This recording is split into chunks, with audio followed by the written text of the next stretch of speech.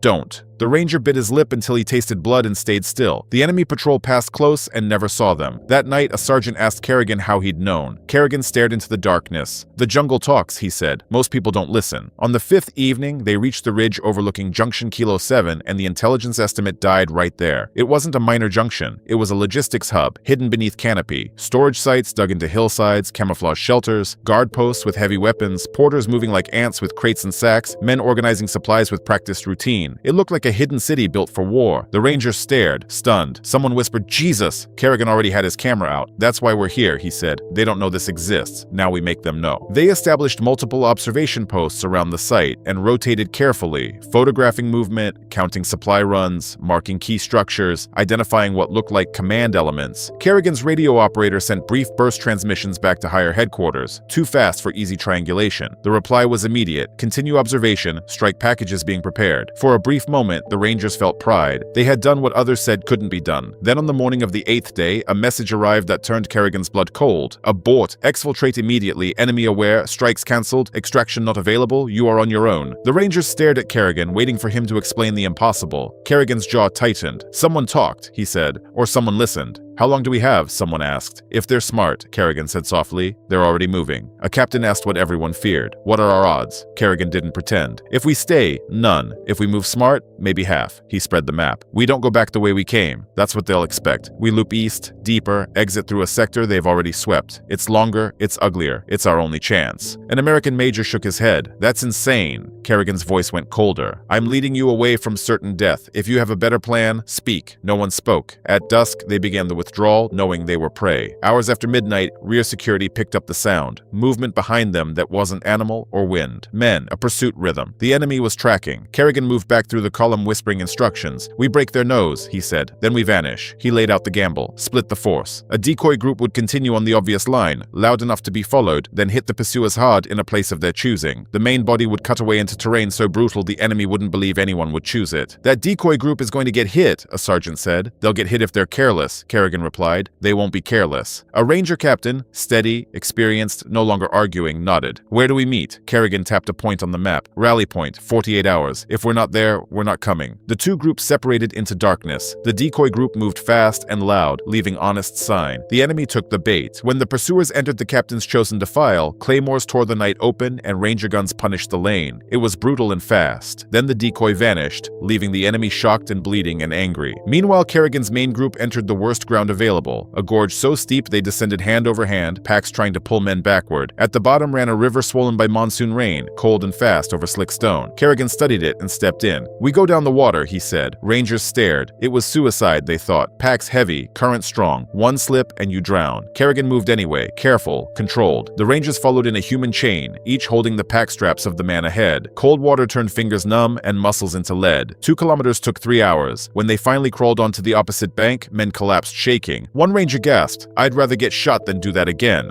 Kerrigan stood over him dripping, breathing hard, and nodded. "Next time," he said, "we might not have a choice." By day 10, both groups reached the rally point. A silent headcount confirmed what felt impossible. They were still intact. Ahead lay a valley that maps labeled as an abandoned American firebase, Cobra, built years earlier, then left to rot. It wasn't empty. Through binoculars, Kerrigan saw fresh fighting pits, antenna arrays, organized patrol movement. The enemy had occupied Cobra and turned it into a forward base, and Cobra sat directly between them and the path to extraction. The rangers tightened grips on weapons, minds chasing options. Go around. Terrain to either side was punishing and slow. Call for birds. Headquarters had told them they were on their own. Fight through. A fortified position would turn exhausted rangers into casualties by the dozen. A major finally asked, "What now?" Kerrigan stared at Cobra and smiled that thin smile that meant the plan was either genius or insanity. "We walk through," he said. Disbelief rippled. "Sir," the Ranger XO said, "they've been hunting us for a week." "Exactly," Kerrigan said. "They're looking for Americans running scared. They're not looking for tired supply troops coming through their gate." "You want us to bluff an enemy firebase?" a captain demanded. "Not bluff," Kerrigan said. "Disguise." He pulled captured enemy uniforms from packs, green fatigues, pith helmets, web gear, weight the Rangers had complained about, weight that now looked like salvation. They stripped off American kit and buried what they couldn't carry. They pulled on the enemy uniforms, ill-fitting, stinking of old sweat, faces darkened with mud and charcoal. Kerrigan moved among them, adjusting helmet angles, forcing posture loose, teaching them to move with the sloppy gait of tired logistics troops, not the disciplined rhythm of American infantry. "Confidence is the disguise," he said. "Move like you belong. Don't look like you're trying not to be seen. That's how you get seen. He divided them into multiple groups separated by distance, each taking different routes through Cobra to avoid looking like a coordinated unit. If challenged, they were to grunt, nod, keep moving. If someone insisted, then kill quiet and keep moving. At dusk, the first group stepped out of the jungle and walked toward Cobra's gate. An NVA sentry glanced at them,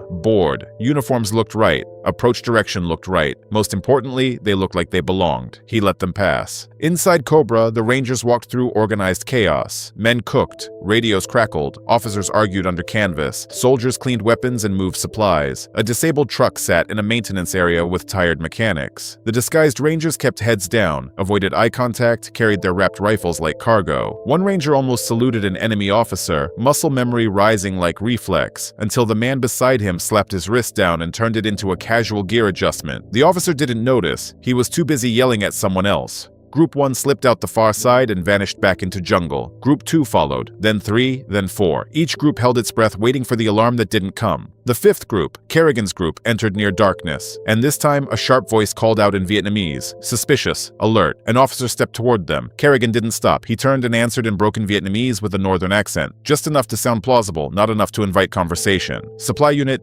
delayed," he rasped, very tired. The officer stared, then demanded papers. Kerrigan reached slowly into his pocket and produced a captured document he'd carried for exactly this moment. Old, probably invalid, but ink and stamps looked real in firelight. The officer squinted at it. Seconds stretched into hours.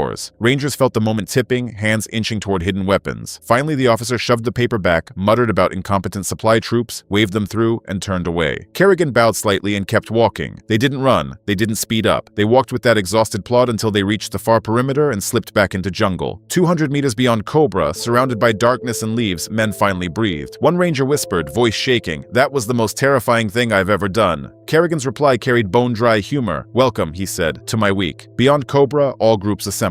A silent head count confirmed it. Every single man made it through. A U.S. Ranger company had walked through an enemy base disguised as the enemy and not fired a shot. They stared at each other like they'd survived a dream. Kerrigan checked his map. 7 kilometers, he said. 7 kilometers to extraction. It should have been the easy part. That's why Kerrigan treated it like the most dangerous. Near dawn, they reached the final ridge overlooking the planned landing zone. A clearing barely large enough for 2 helicopters surrounded by jungle. It looked empty. It looked perfect. Kerrigan stared through binoculars and felt wrongness crawl up his spine. "It's wrong," he murmured. The Ranger XO leaned in. "I don't see anything." "That's the problem," Kerrigan said. "It's too clean." They waited, observed. Minutes turned into an hour. Then Kerrigan saw it. A bird startled from foliage near the northwest edge. A flicker of movement that didn't match wind. Vegetation shifting in a way that was too deliberate. "There," he whispered. They watched longer and found more. Camouflage positions covering the landing zone with interlocking fire. A perfect ambush. If the Rangers had walked into that clearing, they would have been cut apart before the first Huey skids touched grass. The XO swallowed. "So how do we get out?" Kerrigan's mouth twitched. "We don't use their landing zone," he said. "We make a new one." He chose a secondary clearing 800 meters east, small, tight, dangerous for pilots, not on any official plan, but unexpected. The radio operator sent new coordinates in a brief burst. The reply came back, tight LZ, only half the force on first lift, second bird returning, stays for second. Protests started. "Sir, my team stays for second." Protests started. "Sir, you should go first," "Which is why I'm last." Kerrigan cut in. "No one gets left." The helicopters arrived with that deep thump that turns waiting into motion. The first Huey dropped into the tiny clearing like it was falling. Rotor wash flattened grass, whipped debris into a storm. Rangers ran low, loaded fast, vanished into the belly of the bird. It clawed upward and away. The second Huey came in hard. More Rangers loaded, then it lifted. And suddenly the clearing was empty except for Kerrigan and a small remainder, Australians and a handful of Rangers, standing exposed under an open patch of canopy, listening to the helicopter sound fade. 15 minutes, Kerrigan calculated. 15 minutes for the enemy to track that sound. He didn't speak beyond what mattered. "Perimeter," he snapped. "Conserve ammo. Anyone who moves in that jungle dies." They formed a tight ring, weapons outward, bodies exhausted but minds sharp. 5 minutes passed. Then the jungle began to move. Not subtle, not cautious. Men crashing through undergrowth, closing fast. Shapes appeared at the tree line. NVA, soldiers advancing in a loose line, rifles up. Kerrigan raised his weapon. "Hold," he said. The Rangers wanted to fire early. Fear always wants early. Kerrigan waited until the enemy committed. "Fire!" A synchronized volley tore into the tree line. Front ranks dropped. Survivors dove, returned fire wildly. Bullets snapped through leaves. Kerrigan's men shifted positions, refusing to become static targets. It was short, brutal, ugly. Then came salvation. Helicopter rotors returning. "Smoke!" Kerrigan yelled. Green smoke bloomed in the clearing. The Huey came in hot. Door gunners raked the tree line with tracers that turned jungle into flashing lines. Men ran, loaded. Kerrigan covered until his magazine ran dry, slammed a fresh one home, fired again, then sprinted. He dove into the the Huey as the pilot pulled pitch. The helicopter leapt upward, bullets cracked past the open door, and then the jungle fell away beneath them, shrinking into a green ocean. Inside the aircraft, a ranger, face hollow, eyes bright with shock, shouted over rotor noise. "We made it," Kerrigan nodded. He didn't say he doubted it, but his hands were shaking. Back at the fire support base, the ranger company stumbled off the helicopters like men waking from a fever. Waiting on the pad was a general, high-rank, rare presence. The kind of man who didn't fly into combat zones unless something had gone politically strange. He walked straight to Kerrigan. "Major," he said, controlled voice. "Your intelligence package is already being analyzed. Early assessment suggests it's among the most significant logistics intelligence we've gathered in years." Kerrigan didn't smile. "We lost no one," he said. "That's the only point." The general hesitated, then nodded. "I've already received complaints," he admitted, "about American soldiers under foreign command." He leaned closer, lower voice. "I told them results speak louder than flags. You brought every man home." Days later, strike packages turned Junction Kilo 7 into ruin. Bombers and artillery erased caches and bunkers and trail nodes. Logistics slowed. Enemy units elsewhere felt shortages. Future fights became easier because the supplies didn't arrive. But the deeper impact wasn't measured in craters. It was measured in the way the Rangers moved afterward. Men who had arrived proud and loud returned quieter, patient, dangerous in a different way. They placed feet carefully. They stopped talking when the jungle went silent. They learned that rushing was a confession. They learned that the enemy couldn't kill what he couldn't find. Word spread through the units. Rangers from that company became unofficial instructors, passing on lessons in the field. Over time, those lessons seeped into training, into how men were taught to move, to observe, to wait, to survive behind enemy lines without advertising their existence. Politics demanded that doctrine remain American with American credit, but the men who had walked with Kerrigan never forgot what really happened out there. They learned a truth the Pentagon didn't like to say out loud. Leadership has no accent. Competence has no flag. In the jungle, pride is a luxury. Survival is an art. And sometimes the greatest courage isn't charging forward. It's admitting someone else understands the terrain better than you do and letting them lead you home.